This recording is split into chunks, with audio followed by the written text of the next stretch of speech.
என்னன்னா உங்களுக்கு தேவைப்படுற அளவுக்கு பெண்கள் வந்து விதவிதமாக கிடைக்கிறாங்க. அப்போ நீ ஏன் யாரையும் கைப்பிடிச்சிருக்க போறீங்க? ஒன்று கிடைக்காம வந்து அப்படியே பார்த்தா வெறித்தனமாக இருந்தால் தானே.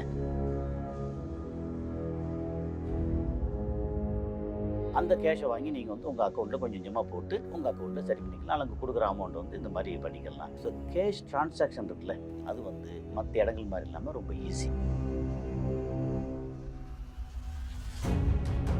அதுக்கப்புறம் சைனாலேருந்து துபாய்க்கு வந்து சேருது, நிறைய குட்ஸ் வந்து சேருது. அங்கே பிரித்து பண்ணுறது அந்த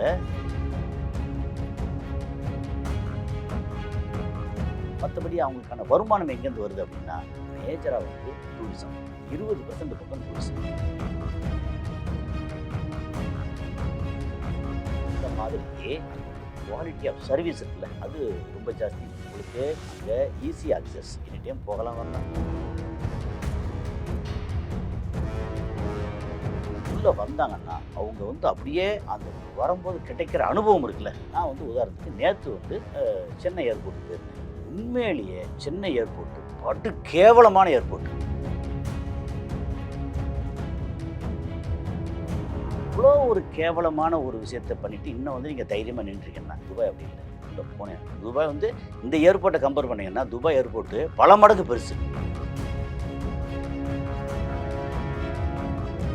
அப்புறம் நகை வாங்கிட்டு போகலாமா அப்படின்னு நிறைய வருவாங்கல்ல. அப்போ அவங்களுக்கு டிரான்சாக்ஷன் நிறையா வருது. இதிலிருந்து ட்ரேடிங் இருக்குல்ல. ஒரு டூரிஸ்ட் வந்தால் தான் ட்ரேடிங் இருக்கும், கன்ஸ்ட்ரக்ஷன் இருக்கும். தங்குறதுக்கு ஹோட்டல் ஒரு போனீங்கன்னா ஒரு 500 கிராமில் தங்குறதுக்கு ஹோட்டல் இருக்கு. ஓகே, 50,000 கிராமில் தங்குறதுக்கு ஒரு ஹோட்டல்.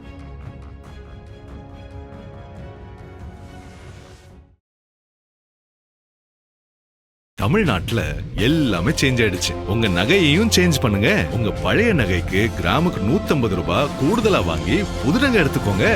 அதே கம்மி சேதாரம் தான் உங்க லலிதால மட்டும்தான். ஆச்சி மசாலா. எந்த சமையலும் ருசி தேடும் ரகசியம் 20 ரூபாய்.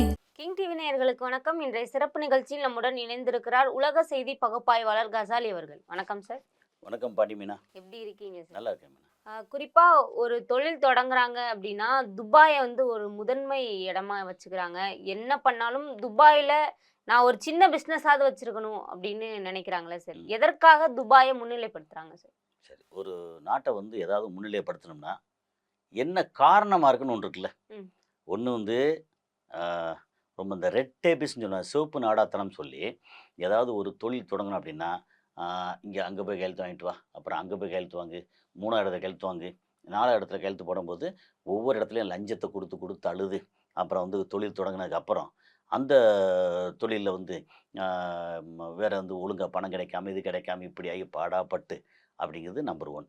அங்கே வந்து ஸ்ட்ரெயிட்டாகவே முனிசிபாலிட்டி அங்கே வந்து போனால் ட்ரேட் லைசன்ஸு என்ன அப்ளை பண்ணுறோமோ அது வந்து கரெக்டாக பண்ணி டக்குன்னு ஈஸியாக பண்ணிடுறாங்க. தொழில் தொடங்குறது ரொம்ப ஈஸி. அதுக்கப்புறம் வந்து ஒரு தொழில் தொடங்கணும். உங்கள் கையில் வந்து உதாரணத்துக்கு ஒரு 10 கோடி ரூபா வச்சுருக்கீங்க. அந்த 10 கோடி ரூபாய்க்கு வந்து சோர்ஸ் ஆஃப் இன்கம் எங்கேருந்து வந்துச்சுன்னு கேட்க மாட்டாங்க. நம்ம ஊரில் நீங்கள் 10 கோடி ரூபா வந்து திடீர்னு உங்கள் அக்கௌண்ட்டில் நார்மலாகவே வந்து ஒரு 1 லட்சம் 2 லட்சம் டிரான்சாக்ஷன் போயிட்டுருக்குது. திடீர்னு வந்து 1 கோடி ரூபா டிரான்சாக்ஷன் போகுது அப்படின்னா எங்கேன்னு கேள்வி வரும். அங்கே அந்த கேள்வி வர்றதில்லை. முதல்ல இப்போ வந்து கொஞ்சம் கேள்வி வர ஆரம்பிச்சது. இப்போ முன்னாடி வர்றதில்லை.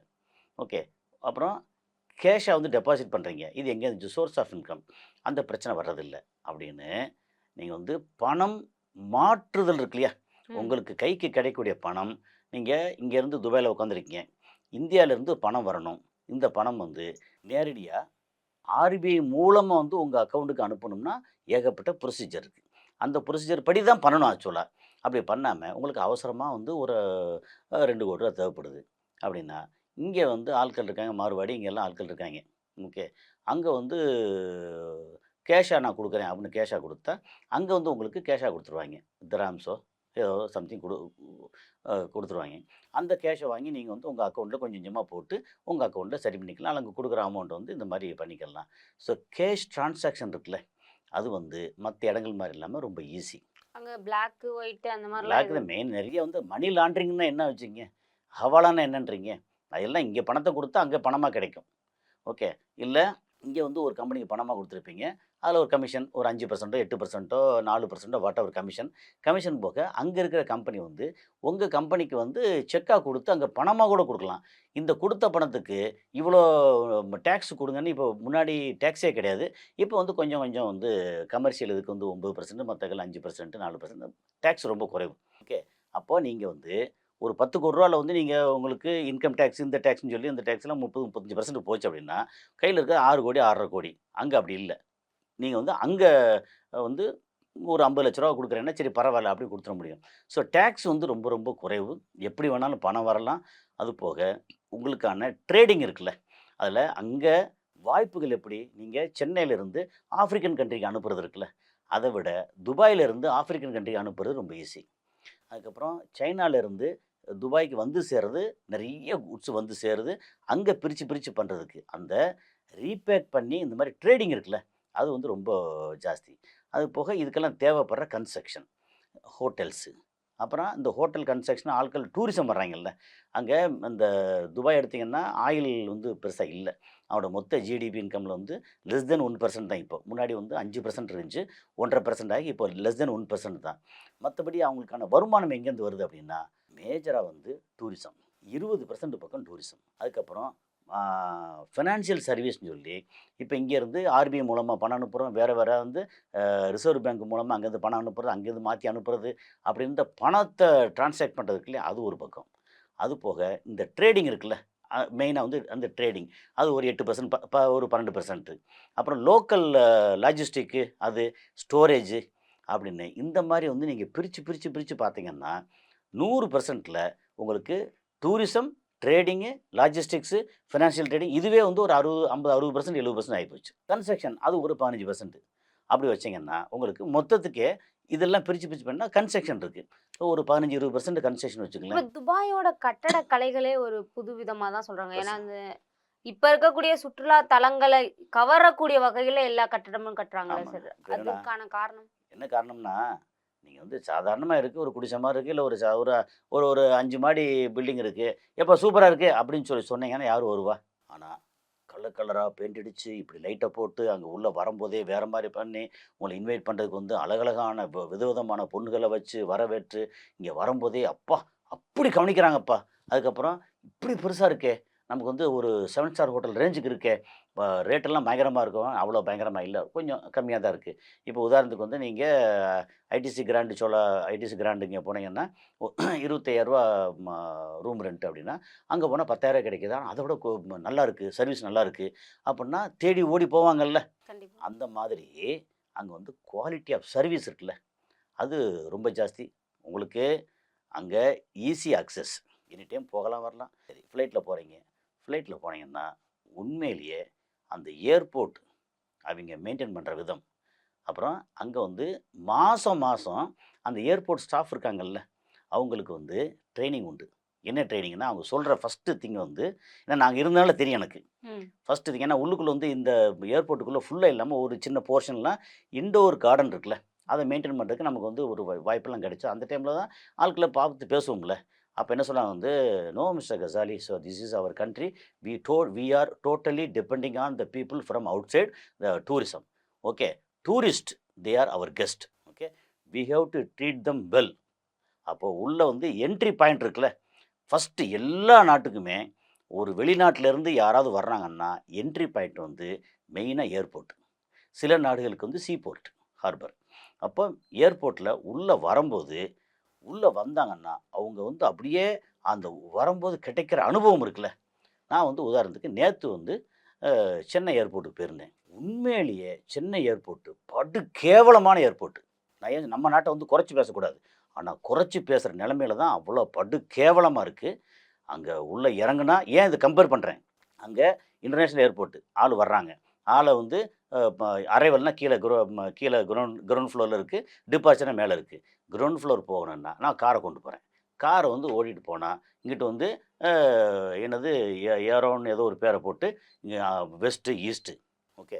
அப்படின்னு போட்டு இங்கே வந்து மேலே போகணும். அங்கே வந்து பார்த்தா ஒரு 2, 3 மாடிக்கு வந்து இந்த டாக்ஸி இருக்குல்ல அவங்கள விட்டுட்டு மற்ற நம்மளெல்லாம் மேலே விட்டுட்டு அங்கே போயிட்டு அதுக்கப்புறம் இறங்கி நடந்து கிராஸ் பண்ணி அங்கே போனால் இது வந்து A10 A9 இங்கிட்டு A4 A5 A6 இடையில வேலை பார்த்துட்டு இருக்காங்க. போனால் நடந்து நடந்து நடந்து அங்கே போயிட்டு அப்புறம் லக்கேஜ் கொண்டு வந்தா அது கொண்டு வர்றதுக்கு வழி இல்லாமல் டாக்ஸி பிடிச்சா டாக்ஸி அங்கே உள்ளே வர்றதில்ல. அவங்க வந்து நேராக வந்து அந்த இந்த என்எல்சின்னு சொல்லி அந்த 2 இது பில்டிங் வச்சுருக்காங்க அங்கே போகணும். இது வண்டியை உருட்டிட்டு போகிறதுக்குள்ள ஏற்கனவே நொந்து நூலாக போய் வருவாங்க. ட்ராவல் இதெல்லாம் பண்ணிட்டு வரும்போது இங்கே வந்து சேரும்போது ஏன்டா சென்னை ஏர்போர்ட்டுக்கு வர்றோம், அதுக்கு Madurai airport better, Tiruchi airport better. Chennai வந்து படு கேவலமான ஏர்போர்ட். நான் வந்து இதை சொல்கிறது எந்த தயக்கமும் இல்லை. அது போக அங்கே மேலே போய் இறங்கி இறங்கி தூசி குப்பை உண்மையில் அவ்வளோ கேவலமாக இருக்குது. அப்புறம் கட்டிக்கிட்டே இருக்காங்க. நீங்கள் வந்து ஒரு குத்து விளக்கு வைக்கிறதையும் கலர் கலராக அடிக்கிறதும் மட்டுமா வந்து ஒரு ஏர்போர்ட்டு 100 வாட்டிக்கு மேலே வந்து இன்டர்நேஷனல் ஏர்போர்ட்டில் அந்த கண்ணாடி உடஞ்சி விழுந்துச்சு. இவ்வளோ ஒரு கேவலமான ஒரு விஷயத்தை பண்ணிவிட்டு இன்னும் வந்து நீங்கள் தைரியமாக நின்றுருக்கீங்கன்னா துபாய் அப்படி இல்லை. உள்ளே போனேன். துபாய் வந்து இந்த ஏர்போர்ட்டை கம்பேர் பண்ணிங்கன்னா துபாய் ஏர்போர்ட்டு பல மடங்கு பெருசு. ஆனால் அப்படி வந்தால் அங்கே கன்வேயர் பெல்ட்டாக இருக்கட்டும், நடந்து வர்ற இதாக கன்வேயராக இருக்கட்டும், எல்லாம் அப்படி வந்து அப்படி இறங்குனா இமிக்ரேஷன் டான் டான் டான் டான்னு முடியும் அவ்வளோ வேகமாக. அப்படி கொண்டு வந்து அப்புறம் எமிரேட்ஸ் கார்டுன்னு சொல்லி அங்கே வச்சுருப்பாங்க. வந்து அது டக்குன்னு அப்படியே கிளம்பி போயிடலாம். பொருட்கள்லாம் அவ்வளோ ஹேண்ட்லிங். ஏன்னா நான் ஏன் இவ்வளோ ஆச்சரியமாக சொல்கிறேன் அப்படின்னா, நமக்கு இந்த நாட்டுக்கு வருமானம் வந்து டூரிஸ்ட் வந்தால் நம்மளை வந்து வீட்டில் வந்து புது மாப்பிள்ளையை கவனித்து அப்படி கவனிப்பாங்க. அப்படி கவனிச்சா தான் டூரிஸ்ட்டு வருவாங்க. ஏன்னா அவன் தான் காசு கொண்டு வர்றான். வெறுமனே வந்து பார்த்துட்டு ஹோட்டலில் தங்கிட்டு என்ஜாய் பண்ணிட்டு போகிற ஆட்கள் இல்லை. வந்து பார்க்குறேன் நல்லா இருக்குது, கட்டணம் இருக்குது, என்ன இருக்குது, இதில் வந்து நம்ம 1 கோடி 2 கோடி இன்வெஸ்ட் பண்ணலாமா, 10 கோடி இன்வெஸ்ட் பண்ணலாமா, அப்புறம் நகையை வாங்கிட்டு போகலாமா, அப்படி நிறைய வருவாங்கல்ல. அப்போ அவங்களுக்கு டிரான்சாக்ஷன் நிறையா வருது. இதிலேருந்து ட்ரேடிங் இருக்குல்ல. ஒரு டூரிஸ்ட் வந்தால் தான் ட்ரேடிங் இருக்கும், கன்ஸ்ட்ரக்ஷன் இருக்கும். ஓகே. அதாவது நகை கம்மியா விக்கிறதுக்கு காரணமும் அந்த டூரிஸ்ட் அட்ராக்ட் இல்லை பண்றது இல்லை அது மட்டும் இல்லை. சிங்கப்பூர் அங்கே வந்து எப்படின்னா டேக்ஸே கம்மி தானே. அப்படிங்கும்போது ஆட்டோமேட்டிக்காக வந்து உங்களுக்கு நகை வந்து நகை பியூரிட்டி அண்டு அதான் குவாலிட்டி அண்டு காஸ்ட்டு. அங்கேருந்து இங்கே வாங்கிட்டு வந்து அதுக்கு வந்து நம்ம டேக்ஸு டியூட்டி எல்லாம் போட்டு வரும்போது இங்கே ரேட்டு கொஞ்சம் ஏறுது. ஓகே. அதுபோக நம்ம ஊர்லேருந்து நகையை வந்து நம்பி வாங்க முடியலையே. 916ன்றாங்க. அது 916 இல்லையே. சரியா? இங்கே ஒரு கடையில் 916 வாங்கிட்டு இன்னொரு கடையில் கொடுத்தா இல்லை இதை வாங்க மாட்டோம் அப்படின்றாங்க. என்ன கேட்டால் இது 916 இல்லைங்க அப்படின்றாங்க. இதில் போட்டிருக்கேன் அப்படின்னா அதை போட்டிருப்பாங்க, அப்படி இல்லை அப்படின்னு நம்ம ஊரில் வந்து எனக்கான எக்ஸ்பீரியன்ஸ் அது. ஒரு கடையில் வாங்கினா அந்த கடையில் திருப்பி கொடுத்தா தான் அந்த 916ன்ற பேரில் அப்படி வாங்கிக்கிறாங்க. அப்புறம் இதில் கழிச்சு அதை கழிச்சு பழசுன்னு கழிச்சு பண்ணுறாங்கல்ல. துபாய் அப்படி இல்லை. அது வந்து அவ்வளோ பியூரிட்டி ப்ளஸ் வந்து டேக்ஸ் கம்மி தானே. அப்போ டேக்ஸ் எல்லாம் குறைச்சி அது போக இந்த ட்ரேடிங் அதிகமாகணும்னா லாபத்தை கம்மி பண்ணு. அப்படி பார்த்தீங்கன்னா நீங்கள் வந்து ஜாய் அலுகாஸ்னா துபாயில் ஜாய் அலுகாஸ் இருக்குது, அல்கசீனா இருக்குது அப்படின்னு சொல்லி நிறையா நம்ம நீங்கள் கேரளாக்காரங்க நகை நிறையா வச்சுருக்காங்க. வேறு வெளிநாட்டில் இது நிறைய நகை கடல் அப்படி சொல்லலாம், அப்படி வச்சுருக்காங்க. ஸோ அவங்களோட சர்வீஸு ஏர்போர்ட் உள்ளே வந்தாலே ஒரு நாட்டுக்கு ஒரு நகரத்துக்கு யார் வந்தாலும் அவ்வளோ இதாக வச்சுருக்காங்கல்ல. அது போக தங்குறதுக்கு ஹோட்டல் உங்களுக்கு வந்து ஒரு போனீங்கன்னா ஒரு 500 திராமில் தங்குறதுக்கு ஹோட்டல் இருக்குது. ஓகே. 50,000 திராமில் தங்குறதுக்கு ஒரு ஹோட்டல் இருக்குது. 50,000 திராம்னு எடுத்திங்கன்னா ஒரு 12 லட்ச ரூபா ஒரு நாளைக்கு, 15 லட்ச ரூபா அப்படின்னு உங்களுக்கு உலகத்தின் டாப் 7 ஸ்டார் ஹோட்டல்ஸ் அங்கே இருக்குது.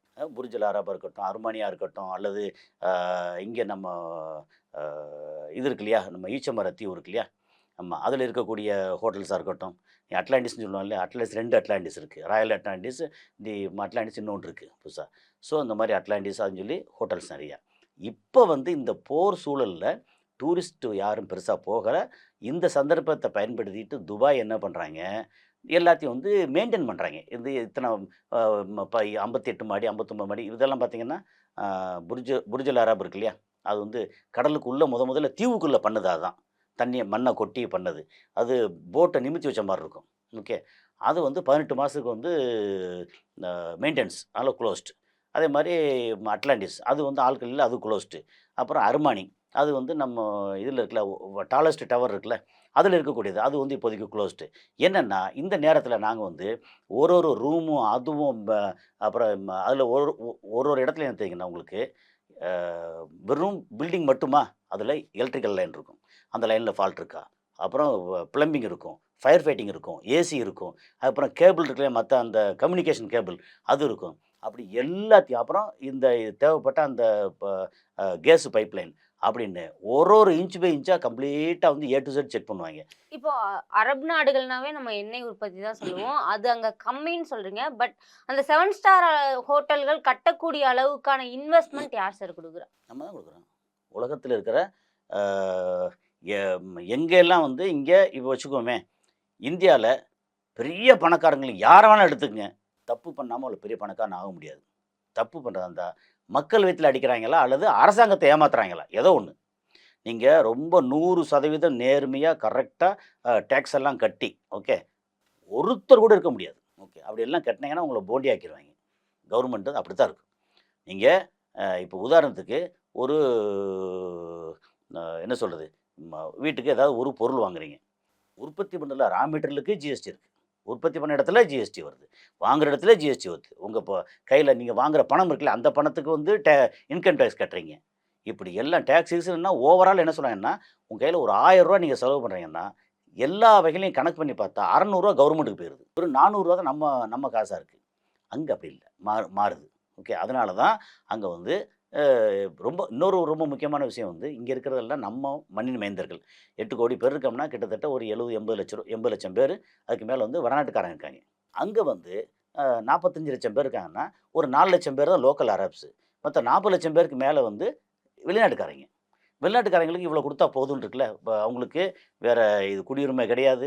குடியுரிமை கொடுத்தா தான் மற்ற அத்தனை இதுவும் கொடுக்க வேண்டியிருக்கும் அப்படின்னு. ஆனால் அதெல்லாம் தாண்டி இங்கே துபாயோட குவாலிட்டி ஆஃப் சர்வீஸ், நீங்கள் ஹோட்டலுக்கு போங்க, சாப்பிட்ற ரெஸ்டாரண்ட்டுக்கு போங்க, அங்கே என்ன நடக்கும், அங்கே வந்து அந்த ஃபுட் சேஃப்டி ஆஃபீஸர், இங்கே நம்ம ஊரில் போனால் அப்படி பார்த்துட்டு நான் என்னப்பா அப்படின்னு சொல்லிட்டு ஒரு கவரை வாங்கிட்டு பையில் வந்து பிரியாணியும் சாப்பாடையும் வாங்கிட்டு கிளம்பி போவாங்கல்ல, அப்போ அந்த காரில் வை அப்படின்னு வச்சுட்டு போவாங்கல்ல. நான் வந்து சொன்னேன், இவன் பண்ணுறான் அப்படி பண்ணுறேன்னு சொல்லல, பெரும்பாலான ஆஃபீஸர்ஸ் வந்து அவ்வளோ கேவலமாக இருக்காங்கன்னு அர்த்தம். நான் கண்ணார பார்த்துருக்கேன். ஃபுட் சேஃப்டி ஆஃபீஸர் வந்து ஒரு ஹோட்டலில் பார்சல் வாங்கிட்டு கவர் வாங்கிட்டு போனால் நான் பார்த்துருக்கேன். அவர் அந்த ஹோட்டலில் வந்து தெரிஞ்ச ஆளுங்கனால வந்து இந்த இப்படிலாம் அநியாயம் பண்ணுறாங்க, என்ன பண்ணுறது அப்படின்னு சொல்லி, நீங்கள் அநியாயம் பண்ண தான் பண்ணுறீங்க, இந்த காசெல்லாம் ஏழை கொடுப்பீங்க, ஏழை பண்ணுவீங்க, உங்கள் ஃபுட்டில் சேர்த்து வைப்பீங்க, வேறு என்ன பண்ணுறது அப்படிம்பாங்க. அங்கே வந்து லஞ்சம் இருக்குது அப்படின்னா ரொம்ப ரேர். இருக்குது, லஞ்சம் இருக்குது. அதை அந்த ஒரு படத்தில் சொல்லுவாங்கல்ல, இந்தியன் படத்துலையா, இந்த மாதிரி லஞ்சம் இருக்கானா இருக்குது. அங்கே வந்து இங்கே உங்களுடைய கடமையை மீறுறதுக்கு லஞ்சம் இருக்குது. இங்கே நீங்கள் கடமையை செய்கிறதுக்கே லஞ்சம் கேட்குறீங்க மாதிரிலாம், அது உண்மை. ஓகே, ஆனால் அங்கே வந்து ஃபுட் சேஃப்டி ஆஃபீஸர் போனாங்கன்னா நேராக எங்கே போவாங்கன்னா, ஒரு பெரிய ஹோட்டல் வச்சுக்கோங்களேன், அந்த ஹோட்டலில் உள்ளே போனால் போய் சாப்பிட்ற இடத்தெல்லாம் பார்க்க மாட்டாங்க, நேராக கிச்சன் போவாங்க. கிச்சன் போய்ட்டு சுகத்தில் வந்து அப்படியே தடவி பார்ப்பாங்க. கையில் வந்து இது மாதிரி கருப்பாக ஒட்டுது அப்படின்னா உடனே 3 நாளைக்கு 4 நாளைக்கு அந்த ஹோட்டல் வந்து சீல். இவ்வளோ ஃபைனு. இதுக்கப்புறம் இந்த ஃபைனை கட்டுறதுக்கே அவன் வந்து 4 வருஷம் ஹோட்டல் நடத்தணும். அப்போ என்னென்னா, நீ வந்து இவ்வளோ தூசியாகவும் இவ்வளோ அழுக்காகவும் இப்படி மோசமாக வச்சுருந்தேன்னா, நீ உன்னோட சிக்கனையும் மட்டனையும் காய்கறியும் எப்படி வந்து நல்லா வச்சுருப்ப, நீங்கள் வந்து சாப்பிட வரவங்களையும் எப்படி கொடுப்ப நீ. ஏன்னா அந்த ஃபுட் சேஃப்டி ஆஃபீஸர் வந்து ஒரு டைமில் அங்கே கராமாவில் ஒரு ஹோட்டலில் அங்கே வந்து ஒரு சின்னதாக ஃப்ரண்டில் ஃபவுண்டைன் பண்ணேன். அப்போ வந்து நான் நைட்டெல்லாம் ஒர்க் பண்ணுவோம். அப்போ வருவாங்க, திடீர்னு பார்த்தா நைட்டு வந்து 11 மணிக்கு வருவாங்க. ஓகே, டைமிங் இருக்காது அவங்களுக்கு அந்த டைமிங் சொல்லிட்டு வந்தால் தான் எல்லாம் சரி பண்ணிடுவாங்கல்ல. திடீர்னு வருவாங்க. அப்புறம் பார்த்தா சொல்லுவாங்க, இந்த மாதிரி நாங்கள் இப்படிலாம் பண்ணால் தான் இங்கே ஹோட்டல் நடத்த முடியும். அப்படி பண்ணி அவங்க லாபகரமாக இருக்கான்னா அதுக்கு தானே நமக்கு வந்து இவ்வளோ இந்த விலை இருக்குது, இது இருக்குது, நம்ம வந்து நல்லா இருக்கோம்ல அப்படின்னு. இந்த மாதிரி குவாலிட்டி ஆஃப் ஃபுட்டில் குவாலிட்டி, அப்புறம் சர்வீஸ் குவாலிட்டி, அதுக்கப்புறம் ரூம் இருக்கு இல்லையா, என்ன பண்ணாலும் கன்றாவியாக கச்சராவா இங்கே வந்து கேட்கும்போது office boy, room boy service கேட்டோம்னா ஃபோன் எடுக்க மாட்டாங்க, வரமாட்டாங்க, வந்தால் இதெல்லாம் இல்லை அப்படின்ட்டு போவாங்க. அப்புறம் வந்து ஒயிட் கலர் துண்டு அப்படின்னு ஹோட்டல் ஆரம்பிக்கும் போது வெள்ளை கலராக துண்டு வச்சுருப்பாங்க. சில இடங்களில் பார்த்தா மஞ்சள் கலர் துண்டாக இருக்கும். ஓகே, நம்ம ஊரில் வந்து உண்மையிலேயே இன்னும் வந்து அந்த குவாலிட்டி ஆஃப் சர்வீஸ் இது எதுவும் சரியில்லை. ஏன்னா நான் வந்து 2யும் பார்த்துருக்கேன். இப்போ வந்து அங்க அவ்வளோ பெரிய தண்டனைகள் இருக்கு ஹோட்டலுக்கு சொல்றீங்க. அண்ட் அதே மாதிரி பெண்கள் மேல ஹோட்டலில் 2, ஒன்று தங்குறது இடம், இன்னொன்று ரெஸ்டாரண்ட். ரெஸ்டாரண்ட். இப்போ பெண்கள் மேல கை வச்சா தண்டனைகள் எல்லாமே கடுமையா இருக்கு அரப் கண்ட்ரீஸ்ல. வெட்டி போடுவாங்க. பெண்களை வந்து உங்களுக்கு என்னென்னா, ஆனா அதே மாதிரியானது தான் துபாயில இந்த செக்ஸ் டிராஃபிக்கிங்னு ஒன்று நடக்குதுன்னு சொல்றாங்க. அது உண்மையா சார்? உண்மைதான். என்னென்னா, உங்களுக்கு தேவைப்படுற அளவுக்கு பெண்கள் வந்து விதவிதமாக கிடைக்கிறாங்க. ஓகே, அப்போ நீ ஏன் யாரையும் கைப்பிடிச்சிருக்க போகிறீங்க? ஒன்று கிடைக்காம வந்து அப்படியே பார்த்தா வெறித்தனமாக இருந்தால் தானே. ஒரு படத்தில் வடிவேலு பார்த்த மாதிரி "போ என்னை சேர்த்து வச்சிரு" அப்படின்னு அலைவாங்கல்ல, அப்படி அலையறதுக்கு வாய்ப்பு இல்ல. அங்க போனா உங்களுக்கு வந்து எந்தெந்த நாட்டு பெண்கள் வேணுமோ அத்தனை பெண்களும் அங்க கிடைக்குது. செக்ஸ் டிராஃபிக்கிங்னு சொல்றது வந்து சில நேரம் இங்க வந்து ஏமாத்தி விசா குடுத்து, அப்படி கூட்டு போய் அங்க வந்து இந்த வேலை, அந்த வேலைன்னு சொல்லிட்டு இத பண்றாங்கன்னு இருக்கு இல்லையா? அந்த பொண்ணு வந்து அ வெளியில சொல்லி ஏதாவது பிரச்சனை பண்ணா, யாரு பண்ணாங்கன்னா அவங்களுக்கு பெரிய தண்டனை உண்டு. செக்ஸ் டிராஃபிக்கிங் வந்து இருக்கு. ஆனா, நம்ம சொல்ற அளவுக்கு வந்து பயங்கர படுமோசமா இல்ல. ஏன்னா, இங்கேருந்து போறவங்க வந்து இந்த பாட்டு, இந்த பார்ல டான்ஸ் ஆட போறேன் அப்படின்னு போற பொண்ணுங்க இருக்காங்க இல்லையா? அவங்க வந்து ஒரு 3 மாச விசா இதெல்லாம் போறாங்கன்னா, போய் படுறாங்க. கடைசி ஒரு 10 நாளைக்கு ஆட்கள் அங்க டெய்லி ரெகுலரா அ சரக்கு போட வருவாங்கல்ல. அவங்க வந்து ஒரு டோக்கன் குடுத்து குடுத்து பார்த்து, அப்புறம் வந்து அவள கூட்டு போறது, அவளுக்கு நகை வாங்கி குடுக்குறது எல்லாம் நடக்கும். ஓகே. அவங்க எல்லாம் தயாரா தானே போறாங்க. அந்த மாரி ஒரு கோஷ்டி உண்டு. ஓகே. அத தாண்டி இங்க போம்போதே அ இந்த மாரி விஷயத்துல வந்து நம்ம பக்கத்து மாநிலம் வந்து பேர்லாம் வேண்டாம். பக்கத்து மாநிலம் வந்து ரொம்ப அங்க நிறைஞ்சு அவைங்க தான் இருக்காங்க. அவங்க வந்து இதெல்லாம் ரொம்ப அசால்ட்டா சாதாரணமா "இதெல்லாம் என்ன இருக்கு பரவால்ல" அப்படின்ட்டு இங்கேருந்து கூட்டு போய் இந்த தொழிலுக்கு விடுற ஆட்கள் உண்டு. ஆனா, அங்க வந்து அதிகமா இந்த மாரி தொழில்ல இருக்கிறது வந்து சைனீஸு, ரஷ்யன், நேபாளி, இந்தியன் இருக்காங்க. ஆனா, இந்தியன் வந்து என்ன ஒரு பிரச்சனை அப்படின்னா, இந்தியன் வந்து ஃபேமிலியோட நெறையா இருக்காங்க. இங்க நடந்து போற பொண்ணு வந்து உண்மையிலே ஃபேமிலி கேர்ளா அல்லது ப்ராஸ்டிடியூட்டான்னு தெரியாது. ம். அந்த ஒரு பிரச்சனை இருக்கு. அதனால இந்தியன் வந்து யாரும் படம் கை வைக்க கேட்க மாட்டாங்க. ரஷ்யன் நடந்து போனா, ரஷ்யன் வந்து குடும்பமா அங்க இல்ல. ரஷ்யன் வந்துட்டாலே ப்ராஸ்டியூட்ஸ் தான் வந்திருக்காங்கன்னு தெரிஞ்சிரும். அது வந்து 10, 20 வருஷத்துக்கு முன்னாடி ரொம்ப. இப்ப அதுவும் குறைஞ்சிருக்கு. ஏன்னா, அந்த நாடு பிரிஞ்சதுக்கு அப்புறம் அ அசர்பைஜான், கசகஸ்தான், தஜிகிஸ்தான், துர்க்மெனிஸ்தான் அப்படின்னு அப்புறம் ரஷ்யா அந்த நாடுகள்ல இருந்து முன்னாடி வறுமையில இருந்தது. இப்போ வந்து அந்த நாடுகள்லாம் கொஞ்சம் டெவலப் ஆயிருச்சு. அதனால இப்போ வந்து வரத்து கொஞ்சம் குறைஞ்சிருக்கு அங்க. ஆனா ரஷ்ய பெண்கள் வந்து அங்க உண்டு. 90கள்ல பார்த்தீங்கன்னா, ரஷ்ய பெண்கள் வறுமையின் உச்சத்தில வந்து எக்கச்சக்கமா இருந்தாங்க. அத வந்து இங்க நான் அங்க துபாய் பயன்படுத்தினா, நம்ம மக்கள் பயன்படுத்தினாங்க. அப்படிங்கிறது தான். அத தாண்டி நீங்க ரொம்ப வற்புறுத்தி கைய கட்டி போட்டு வீட்டுக்குள்ள வச்சு, அப்படிலாம் பயங்கரமா அப்படி பண்ணீங்க அப்படின்னா, அந்த பொண்ணு வந்து எப்படி அனுப்பும்போது அங்க இமிகிரேஷன்ல போய் "நீ இப்படிலாம் பண்ணிட்டாங்கன்னு" ஓன்னு கதறிச்சு அப்படின்னா, ஒருத்தன சும்மா விட மாட்டாங்க. அந்த விதத்தில வந்து தண்டனை இருக்குல்ல. அது என்னதான் அவைங்க வந்து காட்டாய்ங்களா இருந்தாலும், எப்படி இருந்தாலும் மனசுக்குள்ள இன்னும் பழைய காட்டாய்ங்களா இருந்தாலுமே, இந்த நியாயம்னு ஒன்று இருக்குல்ல, அவைங்க வந்து வியாபாரிகள். முழுக்க முழுக்க. வியாபாரிகள்னா நல்ல வியாபாரி எப்படி இருப்பான்னா, நியாயமா இருப்பான். சொன்ன சொல்ல காப்பாத்துவான். அந்த விதத்தில அரபு மக்கள் வந்து காட்டாய்ங்க தான். அப்புறம் நீங்க தேவையில்ல. நீங்க வந்து மீனா நீங்க இருக்கீங்க. உங்களால வந்து எனக்கு லாபம் அப்டின்னா 10, 15 வருஷம் இருந்தாலும் மீனா சூப்பர் வெரி குட் அப்டின்னு சொல்லிட்டு இருப்போம். நீங்க தேவையில்லன்னா அடுத்த செகண்ட் வந்து மீனாவ தூக்கி போட்டு வேற யாராவது கூட்டு வச்சுக்குவோம். அப்ப நீங்க வந்து பார்த்தா நம்ம இவ்வளோ நாள் பழகியிருக்கானே, இப்படி இருக்கானே அப்புட்ன்னா, நீ வந்து நான் வந்து இவ்வளோ ட்ரேடிங் பண்ணியிருக்கேன், இவ்வளோ பண்ணியிருக்கேன், அவனுக்கு இவ்வளோ பண்ணியிருக்கானே அப்புட்ன்னா, நீ இருக்கிற வரைக்கும் உனக்கு சம்பளம் குடுத்தல்ல, அதோட முடிஞ்சு போச்சு அப்படின்னு தூக்கி போட்டு வேற ஆள வந்து அந்த அவங்களுடைய பார்ட்னர்ஷிப் ஏதோ வேற ஆள வச்சுக்குவாய்ங்க. ஓகே. அவ்வளதான். அத தாண்டி வந்து உங்களுக்கு ஒரு தீங்கு நடக்குது அப்படின்னா, ஓகே. அந்த இடத்துல நியாயமா நடந்துக்குவாய்ங்க. அந்த நியாயம் இருக்கு அவங்ககிட்ட. அரப்ஸ்ட்ட அது ஒண்ணு இருக்கு. அதில நான் வந்து 2யுமே அங்க நடந்த விஷயம் வந்து ப பிளஸ், மைனஸ் 2யுமா தான் பேசுறேன். அப்போ அந்த நாட்ல ஒரு ஹோட்டல்னு எடுத்தீங்கன்னா, ஏன்னா டூரிசம் வரும்போது ஹோட்டல் வேணும்ல. இப்ப நமக்கு உங்களுக்கு தெரிஞ்சு சென்னையில வந்து சென்னை வந்து 1,00,00,000 பேர் இருக்கும் கிட்டத்தட்ட. நெறைய பேர் உள்ள வர்றாங்க, போறாங்க, தொழிலுக்கு வர்றாங்க, போறாங்க. இங்க எவ்வளோ ஹோட்டல் பெருசா ஹோட்டல்ன்னு நெனைக்கிறீங்க? ஒரு 100 ஹோட்டல். பெரிய பெரிய ஹோட்டல். பெரிய நார்மலா வந்தா நல்லா தங்குறதுக்கு ம். ஒரு 100, 150 ஹோட்டல். ஓகே. துபாய் எடுத்தீங்கன்னா, மொத்தமே 50,00,000 பேருக்கு கீழ தான் மொத்தமே.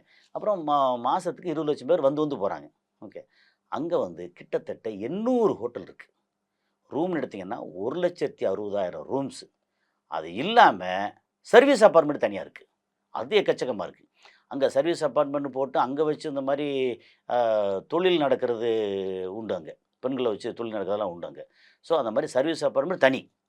அது இல்லாம ஹோட்டல்ஸ் மட்டுமே 1,60,000 ரூம்ஸ் இருக்கு அங்க. அப்ப இவ்வளவும் மெயின்டெயின் பண்றதுக்கு அத்தன பேர் தேவைப்படும்ல. நீங்க ஒரு 800 ஹோட்டல்னா, ஒரு ஹோட்டலுக்கு சாதாரணமாவே உங்களுக்கு 200 பேர்லேருந்து 1000 பேர் தேவைப்படும். அப்ப அவ்வளோ பேருக்கு வேலைவாய்ப்பு. அவ்வளோ வேலைய வந்து அரபு செய்ய மாட்டாங்க. ஆள் இல்ல. அப்ப வெளிநாட்டுக்காரங்களுக்கு வேலைவாய்ப்பு. அந்த காசு நம்ம இந்தியாவுக்கு வந்து சேரும்போது, வெளிநாட்டு காசு இருக்கு இல்லையா? என்ஆர்ஐ அந்நிய ஃபண்டு, செலவாணி. அந்நிய செலாவணி. அந்த பணத்த வச்சு தான் வந்து வெளிய பெட்ரோல் வாங்க முடியும். அந்த மாரி நெறைய விஷயங்கள் பாசிட்டிவானது இருக்கு. ஆனா, அதே நேரத்தில என்ன நடந்தாலும் உலகத்தோட மொல்ல மாரி முடிச்சவிக்கி மோசமான ஆட்கள் கொலைகாரன், கொள்ளைக்காரன் அத்தன பேரும் வந்து துபாய்ல ஒண்ணு கூடுறாய்ங்க. ஆனா, துபாய்க்குள்ள ஒண்ணும் பண்றதில்ல. அதுக்கு அலோடு இல்லை. அதுக்கு வந்து ரொம்ப ஸ்ட்ராங்காக அவங்களுடைய சட்டதிட்டங்கள் இருக்குல்ல, அது ரொம்ப ஸ்ட்ராங்காக இருக்குது. அப்படிங்கிறது தான் துபாயோட வரலாறு. துபாய் வந்து நிறைய விஷயங்கள்ல நம்ம வந்து எக்ஸாம்பிள் எடுக்கலாங்க. Service number 1. நம்ம அப்படி பார்த்தீங்கன்னா துபாயெல்லாம் ஒன்றுமே இல்லை. தமிழ்நாட்டை ஓகே அந்த துபாய் ஆட்சியாளர் கையில் கொடுத்தா 2 வருஷம் போதும். இன்றைக்கி தமிழ்நாட்டில் வந்து ஒரு 4,30,00,000 4,5 கோடி வந்து நமக்கு இது இருக்குது பட்ஜெட்டு. கிட்டத்தட்ட ஒரு 60,000 கோடி வந்து நமக்கு ஷார்ட்டேஜ் இருக்குது. அவன் கையில் கொடுத்தா 2 வருஷம் இல்லை 3 வருஷம் நம்ம வந்து ப்ளஸில் கொண்டு வந்துடுவாங்க. இன்னும் டூரிசம் கொண்டு வந்து இதை கொண்டு வந்து எல்லாத்தையும் நிறைச்சி அப்புறம் வந்து மக்களுக்கு வந்து டிராஃபிக்கில் இஷ்டத்துக்கு வந்து ரெட் சிக்னல் இருக்குல்ல, ரெட் சிக்னல்லாம் கிராஸ் பண்ணால் முன்னாடியெல்லாம் இப்போ ரொம்ப ரொம்ப குறைவு, ஒரு 40,000 50,000 ஃபைனு ரெட் சிக்னல் கிராஸ் பண்ணால் தமிழ்நாட்டுக்குள்ளே. அங்கே துபாயில். நம்ம ஊரில் எங்கே கிராஸ் பண்ணிட்டு போயிட்டே இருக்காங்களே, என்ன ஃபைனு. அது கிராஸ் பண்ணதுக்கு அப்புறம் வந்து ஓ அப்படி அவரா அப்படி கட்சி கொடி கட்டிட்டு போனால் ஐயோ அவரா அப்படின்னு விட்டுட்டு நம்ம போலீஸ் கையை கட்டி போட்டிருக்கோம். அங்கே அப்படி இல்லை. அதனால் நிறைய விஷயங்களில் நல்ல விஷயங்கள் வந்து துபாய் வந்து நமக்கு நிறைய விஷயங்கள பாடமாக இருக்குது. டூரிசம் டெவலப் பண்ணணும், தமிழ்நாடு டெவலப் பண்ணால் எங்கேயோ போயிடலாம் டூரிசம். நம்ம ரொம்ப சொல்லிட்டு இருக்கேன். ஆனால் எஜுகேஷனில் வந்து தமிழ்நாடு எஜுகேஷன் அண்ட் மருத்துவம் 2லேயும் Tamil Nadu far better than any state in India. அதுக்கப்புறம் ஃபார் பெட்டர் தென் துபாய். மெடிக்கலாக இருக்கட்டும், எஜுகேஷனாக இருக்கட்டும். மற்றபடி சர்வீஸ் இல்லை நம்மகிட்ட. அதுக்கப்புறம் ஒழுக்கம் இல்லை. ஓகே, அந்த அலட்சியம் இதெல்லாம் இருக்குது. அதனால் நம்ம வந்து நினச்சா துபாயெல்லாம் தாண்டி எங்கேயோ முன்னேற முடியும். நம்மகிட்ட அவ்வளோ வளங்கள் இருக்குது, மனித வளம் இருக்குது, எல்லாமே இருக்குது. நம்ம தானே போய் துபாயில் வந்து டெவலப் பண்ணிகிட்ருக்கோம். அப்புறம் இந்த காசுக்கு வந்து நீ 30% டேக்ஸ் கட்டு, அப்புறம் ஜிஎஸ்டி 18%, 28% இப்படி கட்டு அப்படி கட்டு போட்டு ரத்தத்தை உறிஞ்சாமல் ஒரு சிங்கப்பூர் நினைக்கிறேன் 7% 8% ஜிஎஸ்டி. அப்போ எல்லோரும் கட்டிட்டு போயிடுவாங்க. இப்போது பதுக்க வேண்டியது இல்லைல்ல. ஒரு இடத்த வந்து வாங்குறாங்க அப்படின்னா அந்த இடத்துக்கு வந்து நீங்கள் ஜிஎஸ்டி கட்டணும் அப்படின்னா அதில் ஜிஎஸ்டிலாம் ஒன்றும் இல்லைப்பா, ஒரு 5% ஜிஎஸ்டி கட்டினா அத்தனை பேரும் கட்டிடுவாங்க. அப்புறம் பணப்புழக்கம் நிறையா வந்துடும். நல்லா இருக்கும்ல. போட்டு அட்டை மாதிரி ரத்தத்தை உறிஞ்சிறது இருக்குல்ல, அது நிர்மலா சீதாராமன் சொல்லல, அந்த அமைப்பே அப்படி. நமக்கு அட்டை மாதிரி உறிஞ்சிறது இருக்குல்ல, அந்த மாதிரி உறிஞ்சாமல் நியாயமாக இருந்தால் அத்தனை பேரும் வந்து ஜிஎஸ்டி கட்ட தயாராக இருக்காங்க. அத்தனை பேரும் நேர்மையாக தொழில் பண்ண நிறைய தயாராக இருக்காங்க. அப்புறம் வந்து இந்த மாதிரி மணி லாண்ட்ரிங் வந்து அங்கே போயிட்டு ஒயிட்டாகணும்னு அவசியமே இல்லை. 5% 10% கட்டுறாங்க, கட்டிட்டு போயிடுவாங்களே எல்லாரும். கண்டிப்பா. ஆமாம், அப்படிங்கிறதான் துபாய் வந்து நமக்கு நிறைய விஷயங்களில் நமக்கு வந்து பெரிய பாடம். நமக்கு இதுவரைக்கும் துபாய் பற்றின நிறைய விஷயங்களை எங்களோட ஷேர் பண்ணதுக்கு நன்றி சார். தமிழ்நாட்டுல எல்லாமே சேஞ்ச் ஆயிடுச்சு. உங்க நகையையும் சேஞ்ச் பண்ணுங்க. உங்க பழைய நகைக்கு கிராமுக்கு 150 ரூபாய் கூடுதலா வாங்கி புது நகை எடுத்துக்கோங்க. அதே கம்மி சேதாரம் தான் உங்க லலிதால மட்டும்தான். எந்த சமையலும் ருசி தேடும் ரகசியம் 20 ரூபாய்.